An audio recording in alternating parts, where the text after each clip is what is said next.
Are you staying up at night? Are you being less productive at work? Is your marriage even suffering? It could be because of the condition of your attic. This is Steve Price with the SRP channel. And all joking aside, this is a somewhat serious video about getting the right attic as far as with decking, storage. But the main thing is doing all this safely with the electrical and how to deck an attic around electrical lines.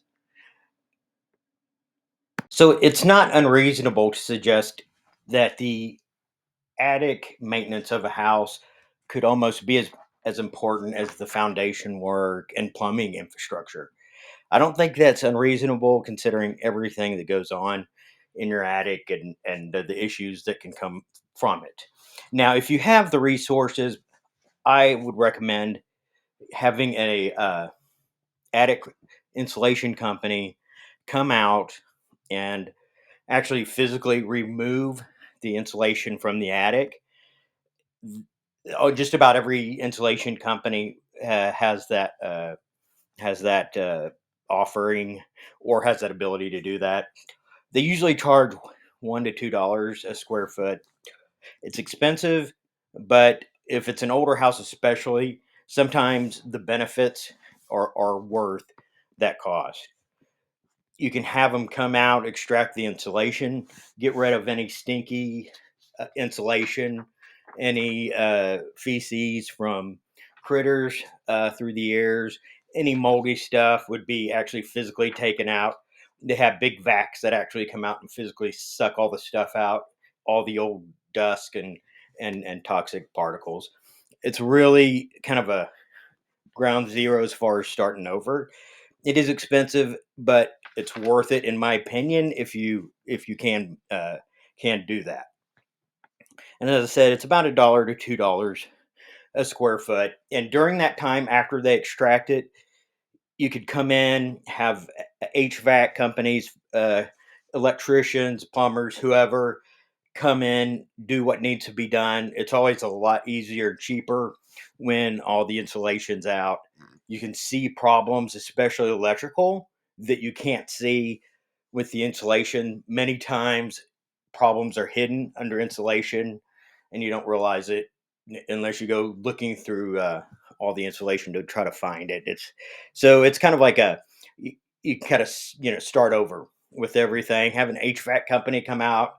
If it's an older house, it might be easier for them to reduct the house at that time, and get clean, tight, new ducts, for good airflow. But then after that, I strongly recommend foam all the openings, especially around the AC registers, electrical boxes, and that will make it really tight.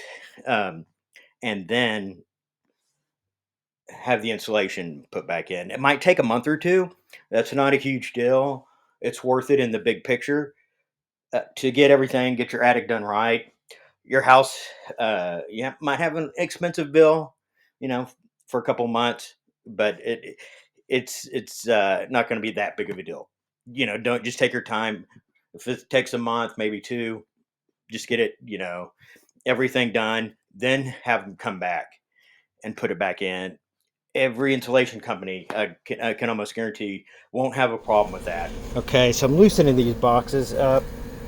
They're going to come back and then frame in the area. Actually, remove all the stuff up here and frame it in. So this video is going to be a complete attic redo. But what I've shown you here is all the really bad junctions.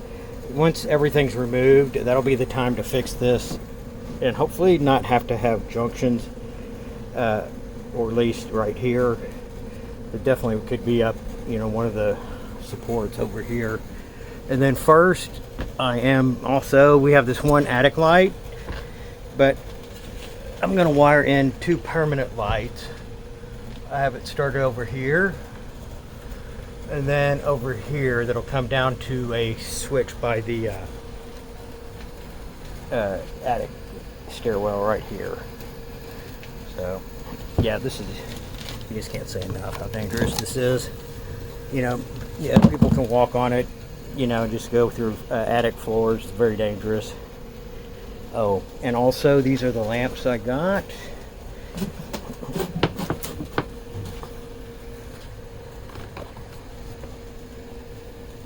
These are big old 300 watt equivalent, bright white, 4,000 lumen jumbo Eco Smart bulbs. And then just porcelain keyless fixtures.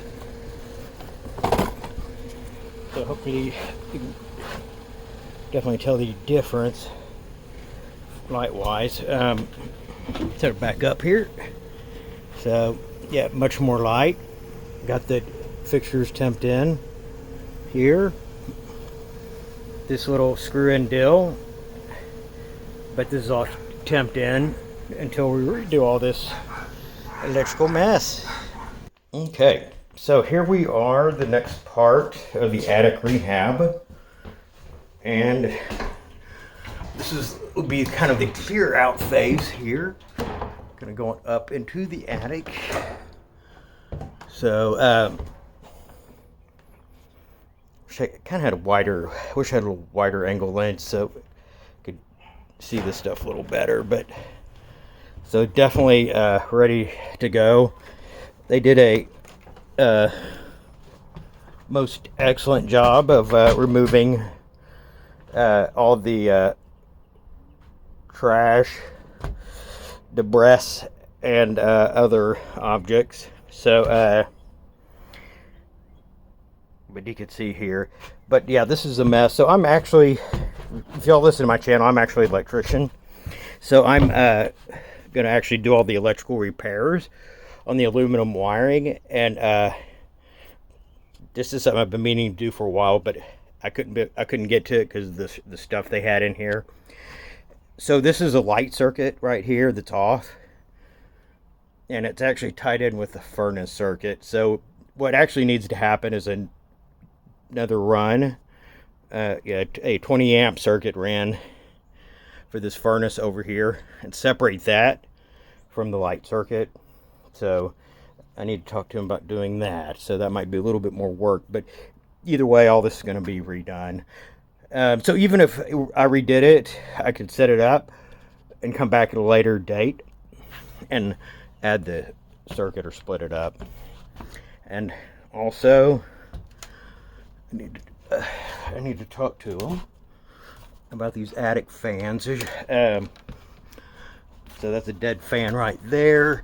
They don't have any ridge vents, and I kind of big advocate of the ridge vents. You can do both, but usually if you just have the ridge vents up top, it would be called more passive air movement. You don't need the attic fans, but anyways, that would help for sure, but I don't know how much I'm going to get to that. So yeah, you could say this definitely do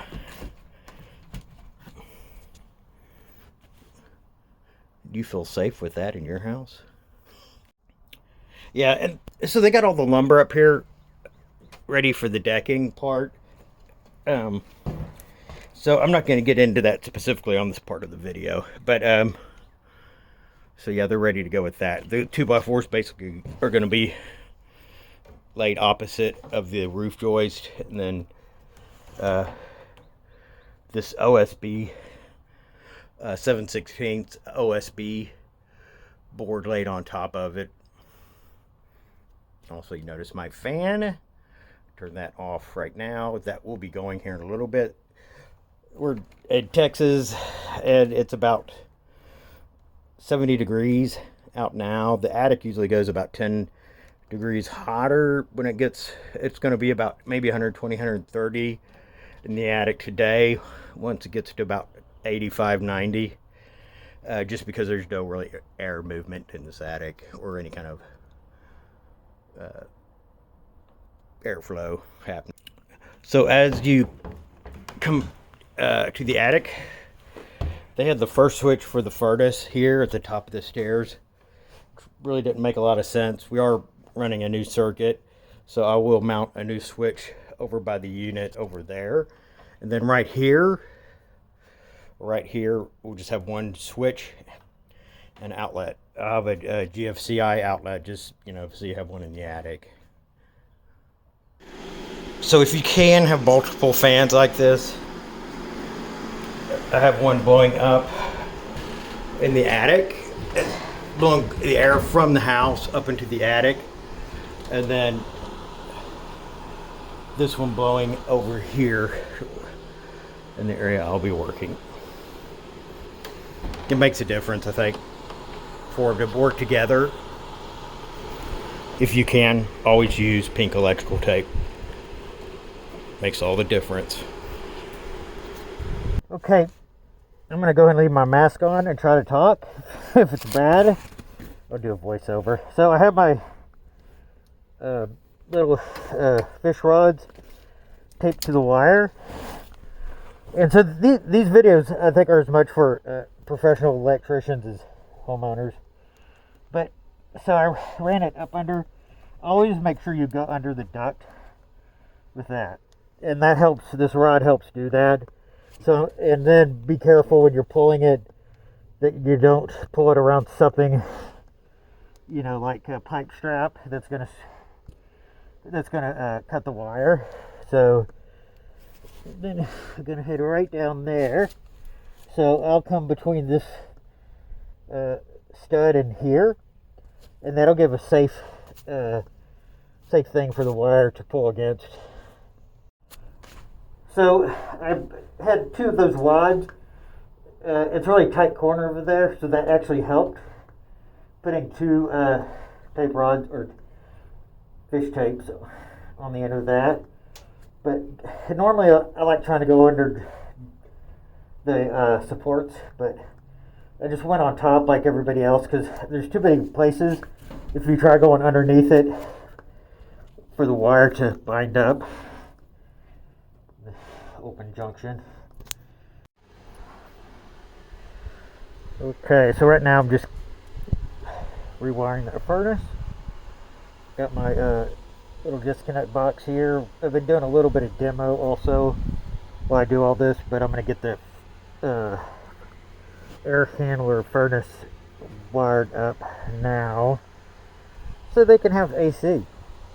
That's always a good thing. There's a little fan over there. So far it's working good. It's only like maybe 100 in the attic, 90 maybe. Okay, got the switch on here.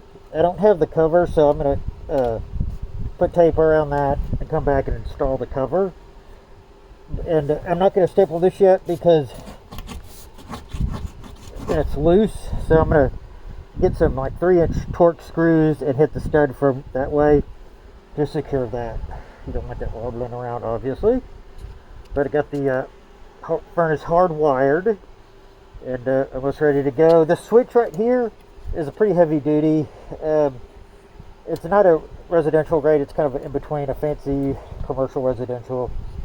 That's why I'm using it for the furnace. Normally you'd want to use something a little more heavy duty. So these I've had really good luck with. Okay, here we come. It's about 100 degrees up here, 105 degrees.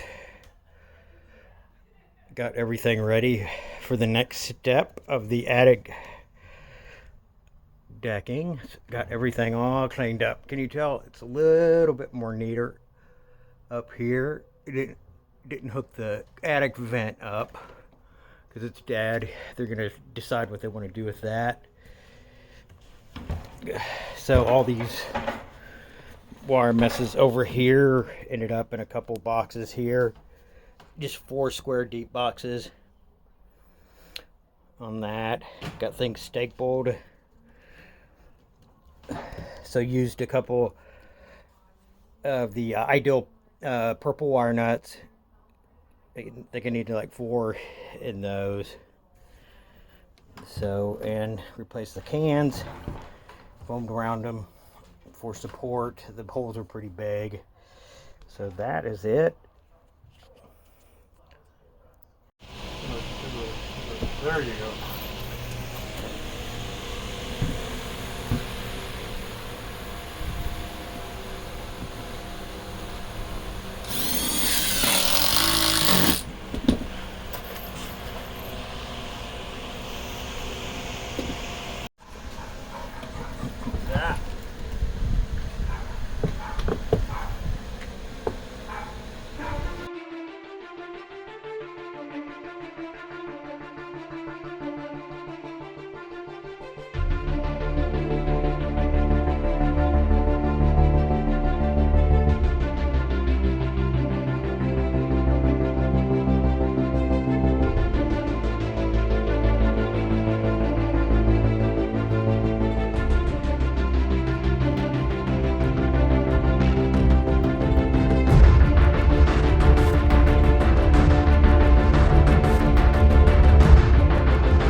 Okay, so here is where the AC furnace access is. That was all redone.